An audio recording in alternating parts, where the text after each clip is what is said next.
एक गांव में चंद्रिका और हरिता नाम के दो बहनें रहते थे।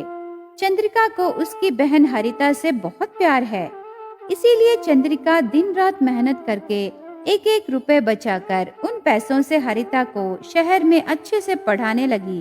एक दिन चंद्रिका फैक्ट्री में कूली का काम करके बाहर आते समय उस फैक्ट्री के बाहर दो बच्चे सिक्योरिटी गार्ड को ऐसे समझाने लगे। भैया, मैं और मेरी बहन बहुत भूखे हैं। तुम्हारे फैक्ट्री में कोई काम है तो बताइए ना, प्लीज भैया। तू जा रे यहाँ से, मेरे ओनर बाहर आने का टाइम हो रहा है। ऐसे कह के उन बच्चों को सिक्योरिटी गार्ड धकेल देता है।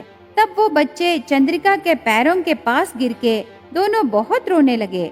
रोते हुए उन बच्चों को चंद्रिका ऊपर उठा के उस सिक्योरिटी गार्ड से ऐसे कहने लगी, ये क्या भैया, छोटे बच्चों को इतनी बेरहमी से धकेल दिए। जाओ जाओ यहाँ से, मुझे ताने मत सुना। ऐसे सिक्योरिटी गार्ड घमंड से जवाब देने पर चंद्रिका उन बच्चों को उसकी झोपड़ी को ले जाकर उन्हें प्लेट में खाना रख के, क्यों मुझे इस तरह देख रहे हो, खाओ ना। आज तू मुझे और मेरी बहन को खाना दी, पर कल कैसे दीदी?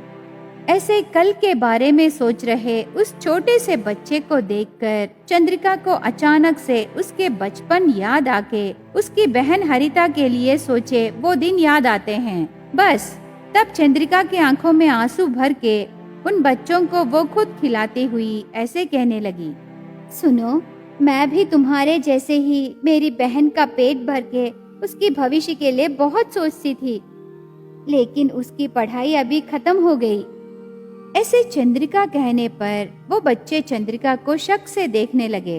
तब चंद्रिका ने, अरे तुम्हें यकीन नहीं हो रहा? तुम दोनों खाना खा लो, फिर बाद में मेरे सेल से कॉल करके बात करूंगी, तब तुम्हें यकीन होगा। इस गांव के हेडमास्टर जी शहर में बहुत बड़ा कंपनी खोले। उस कंपनी में मेरी बहन के लिए जॉब भी है बच्चों। तब देखना, ये झोपड़ी निकाल के नया घर बनाऊंगी। तुम दोनों को अच्छे स्कूल में ज्वाइन करने को मेरी बहन से बात करूंगी ना, ठीक है? ऐसे उन बच्चों से कह के उन्हें खाना खिला के थोड़ी देर बाद उसकी बहन हरिता को फोन करती है। हरिता, हमारे हेडमास्टर जी के कंपनी को गई? सर क्या बोले, तेरा जॉब लग गया ना? अरे दीदी, वो बहुत छोटा सा कंपनी है, मेरी पढ़ाई से तो बड़े कंपनी में जॉब करना है। मतलब तेरी पढ़ाई खत्म होके 1 साल हो गया ना?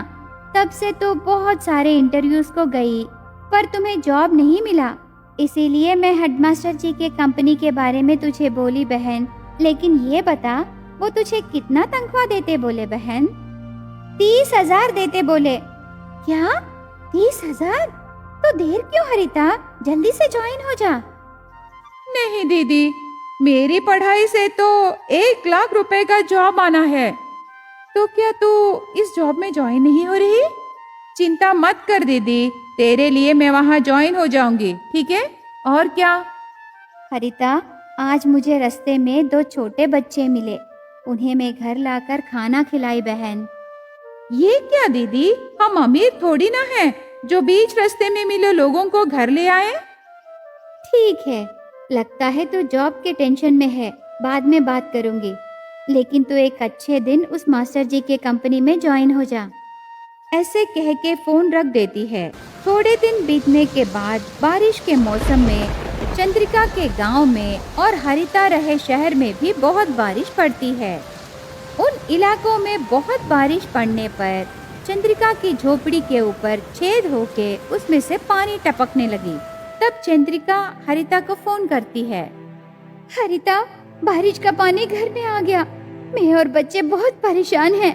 तुम्हें अपनी पहली तनख्वाह मिली होगी ना? मुझे थोड़ा पैसे भेजो, उन पैसों से मैं झोपड़ी की मरम्मत कराऊंगी। क्या दीदी, पैसे चाहिए? मैं ऑफिस जा रही हूँ ना, और मुझे बहुत सारे खर्चे रहते हैं दीदी। क्या वो बच्चे अभी तक तेरे साथ घर में ही हैं? जल्दी से उन्हें बाहर भेज दो, और मुझसे बार बार ऐसे फोन में पैसे मत पूछो। पैसों का इंतजाम होते ही मैं खुद तुझे फोन करूंगी। ऐसे कह के फोन रख देती है। थोड़े दिनों बाद बारिश और बढ़ के चंद्रिका की झोपड़ी पूरा गिर जाता है। तब उन्हें रहने के लिए जगह नहीं रहती। तब चंद्रिका हरिता को फोन करती है। पर हरिता फोन नहीं उठाती। तब चंद्रिका उन बच्चों के साथ बारिश में भीगने पर उसकी तबीयत बिगड़ जाती है। इलाज के लिए पैसे पूछने बच्चों के साथ हरिता के घर शहर जाती है। वहाँ शहर में भी बहुत बारिश हो रही थी। हरिता के ऑफिस के सामने चंद्रिका बच्चों के साथ बारिश में भीग के पेड़ के नीचे रहते हैं। इतने में वहाँ हरिता एक कार में आकर उसके कोलीग के साथ चाय और सिगरेट पीने लगी। तब चंद्रिका हरिता के पास जाकर ऐसे कहने लगी, हरिता, कैसी हो?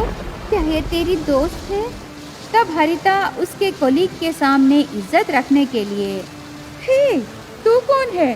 शायद कोई भिखारी है यार। ठीक उसी समय वहाँ से कार में जा रहे हरिता का चेयरमैन मतलब वो हेडमास्टर जी चंद्रिका को देखकर कार रोकता है। उस समय हरिता चंद्रिका को भिखारी कहना सुन के मास्टर जी गुस्से से हरिता को मारता है। कैसी लड़की है तू? तेरी सगी दीदी को भिखारी कह रही हो? अगर वो इसकी जिंदगी त्याग नहीं करती तो तेरा क्या होता? तेरी दीदी स्टडीज में टॉपर है, पता है? तुझे पढ़ाने के लिए वो काम करने लगी। समझ में आ रहा है ना? ऐसे हेडमास्टर जी हरिता को सच कहने पर उसे उसकी गलती का एहसास होकर दीदी के पैरों पर पड़ के माफी मांगकर उस दिन से दीदी और बच्चों को उसी के पास रख के प्यार से देखने लगी।